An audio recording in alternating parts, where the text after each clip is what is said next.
Cut කරොත් හොඳයි කියලා හිතුණා. මම දන්නේ නැහැ හරිද කියලා. තියෙන්නේ මේක කපන්න.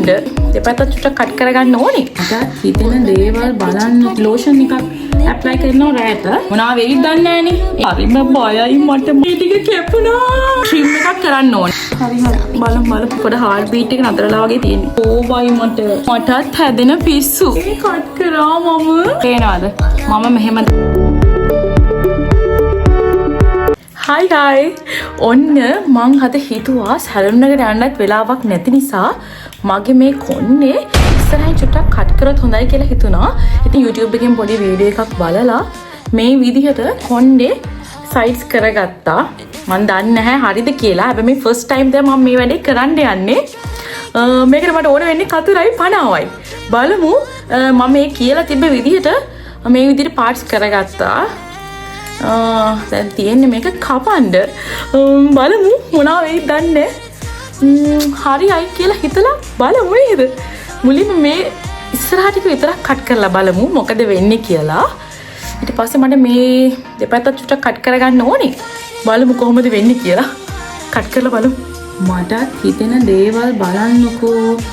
ඉන්න ගමන් මට හිතුණා චුට්ටක් මේ ඉස්සරහින් කට් කරලා හොඳයි කියලා චුට්ටක් පීලා ඉන්න ඒ වගේ ඉස්සරහ හරියට.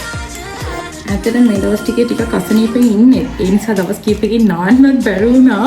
ඒ නිසා කොණ්ඩේ හොඳටම ඔයිලි වෙලා තියෙන්නේ. ඒ නැති වුණත් මගේ චුට්ටක් ඩැන්ඩ්‍රෆ් තියෙන නිසා මම මේ ලෝෂන් එකක් ඇප්ලයි කරනවා රැට. මෙතන ඉන්න අපේ චූටි බබා. ඒ නිසා මට චුට්ටක් මේ වැඩේ කරන්න අමාරුයි. මම ගොඩක් ෂෝට් කරන්නේ නැහැ. මොකද මේ මොනවා වෙයිද දන්නේ නැහනේ. ඒ නිසා බලමු. මේ ගානට වගේ කට් කරනවා කියලා තමයි හිතුවේ. බලමු මොකද වෙන්නේ කියලා. ඉන්න කට් කරනවා කිව්වට හරිම බයයි මට. මම මේ ෆස්ට් ටයිම් කරන්නේ මේ වැඩේ. බයයි. ඒවලු කවන්නේ. සැලුන් එකට යන්න වෙලාවකුත් නැහැනේ. මට ඒ හින්දා කට් කරනවා. මේ බබාලගේ මේ ඊගලගේ ඇක්ටිවිටීස් වලට ගන්න කතුරක් තමයි මම මේ ගත්තේ. බලමු. මම කපලා වෙන්නද? කපලම පොඩ පෙන්නන උගලන්ට. මෙන්න මෙතනින් කපන්න තමයි බැලුවේ. මම ටිකක් දිගට කපනවා කියලා හිතලා. ඔන්න කැපුවා. මගේ හැටියට නම් සෑහෙන්න කැපෙනවා ෆ්‍රෙන්ඩ්ස්. මෙන්න මේ ටික කැපුණා. ඒක කැපුවම මෙන්න මෙහෙම තමයි තියෙන්නේ. හැබැයි ඊට පස්සේ චුට්ටක් අර සිග්සැග් වගේ වෙන්න ඕන නිසා චුට්ටක් ඒක පොඩි ට්‍රිම් එකක් කරන්න ඕනේ. මේ බලන්න ඒකේ ලෙන්ත් එක හරිද කියලාවත්.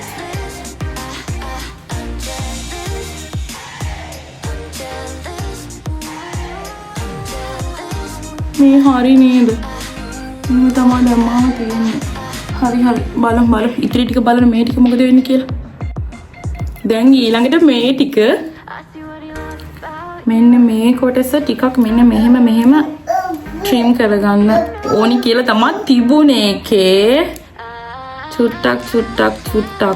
දැන් ඉතින් අර කොටස ඔක්කොම කැපුණ එකේ මේක මොකද කියලා මේක අපේ හිතේ හැටියට ටිකක් ට්‍රිම් කරගමු. කට් වෙනවද කියලාත් මට නම් තේරෙන්නේ නැහැ. පොඩ හાર્ට් බීට් එක නතරලා වගේ තියෙන්නේ. හරි බලමු මේ ටික මොකද කරන්න කියලා දැන්. මේ ටික ඇත්තටම මේ ගන්න ඕනි මේ සිග්සැග් වගේ. මේ හැඩයට ගන්න ඕනි. ඒකේ තියෙන විදිහට කට් වෙන්න ඕනි හැඩයට. බලමු මම මොකද කරගන්න යන්නේ කියලා.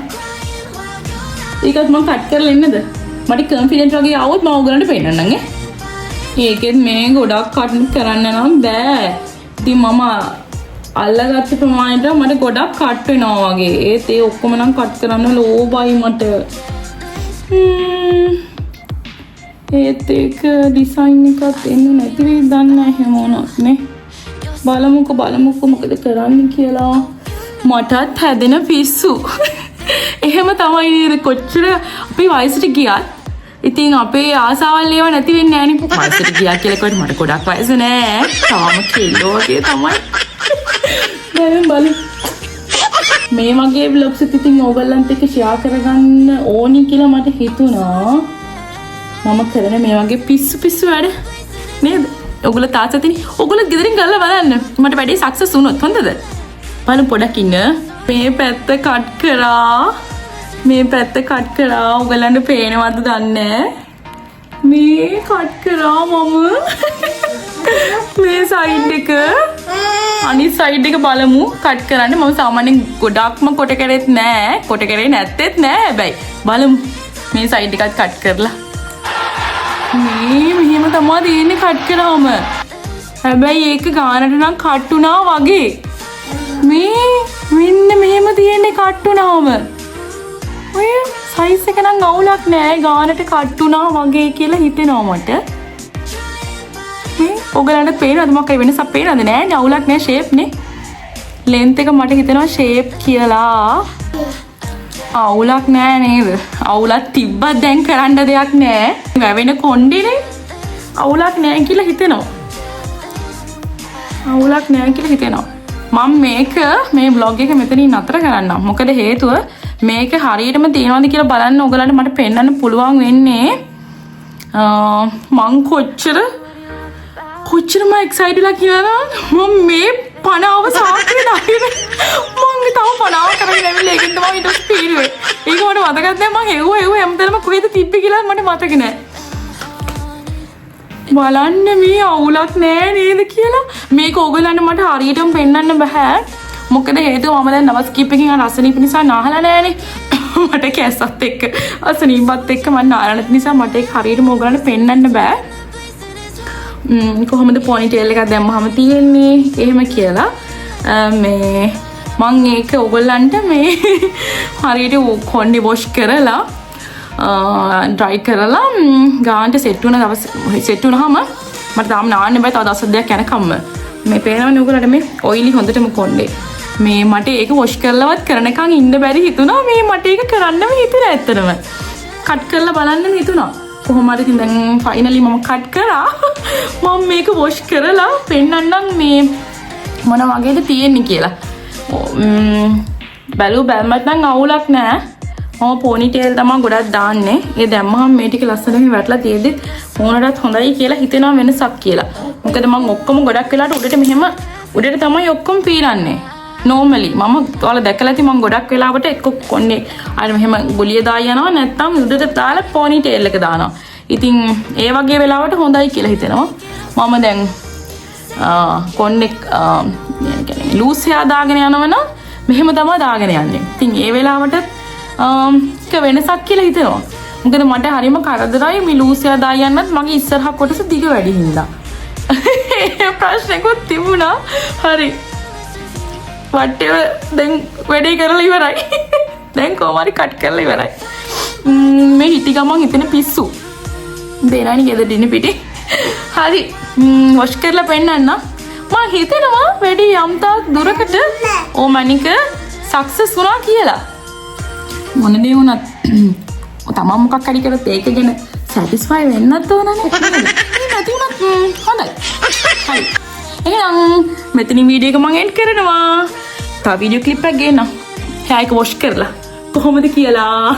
ඒක වොෂ් කරාම පේනවද? මම මෙහෙම දැන් අර උඩට කරලා අර කොණ්ඩේ බෝලේ දැම්මත් මෙහෙම කරලා දෙපැත්තෙන් මෙහෙම චුට්ටක් කඩනවා. ගතියක් තියෙනවනේ. මට කරදර නැහැ. මොකද ඒක දෙපැත්තෙන් වැටෙන නිසා. ඉතින් පොනිටේල් එක දැම්මත් ඉතින් ඒ විදිහම තමයි වෙන්නේ. A few moments later. Hi මම ඔන්න දැන් දවස් කීපයකට පස්සේ කොන්නේ වොෂ් කරලා තමයි මේ vlog එක ඔයගොල්ලොත් එක්ක ඉතුරු කොටස ෂෙයා කරගන්නේ. මුලින්ම කියන්න ඕනේ අපි ෆැමිලි එකම අසනීප වෙලා vlog එකක් මම ඔයගොල්ලොත් එක්ක ෂෙයා කරගත්තා. ඒකෙදි ගොඩක් දෙනෙක් කමෙන්ට්ස් කරලා තිබුණා. ඇත්තටම ආශිර්වාද කරලා ඉතින් ඒ වගේම මට ප්‍රයිවට් මෙසේජ් කරලා තිබුණා. ඕමාන්ලා අපිත් එක්ක ජීවත් වෙන අපි දන්න අය නොදන්න අය අම්මගේ Facebook page එකට හැම දෙයකටම ගොඩාක් ස්තුතියි කියනවා. ඉතින් ඔන්න hear cut එක අවසානයේ මෙන්න මේ විදිහට තමයි තියෙන්නේ. ගෙදරදී කරගත්තත්. ඉතින් මම හිතනවා ඒක සැලෝන් එකට යන්නත් මේ දවස්වල බබාලත් එක්ක අමාරුයි. අසනීප හැමදේම තියෙන නිසා චේන්ජ් එකටත් එක්ක මේ දේ කරගත්ත එක හොඳයි කියලා. ඉතින් ඔයගොල්ලෝ try කරලා බලන්න. මම නම් ආස වුණා කමෙන්ට් එක දෙන්න ඔයගොල්ලන්ගේ කොහොමද කියලා අවංකවම. හොඳයිද කියලා. එහෙනම් ගිහිල්ලා එන්නම් තවත් vlog එකකින් ඔයාලා බලන්න.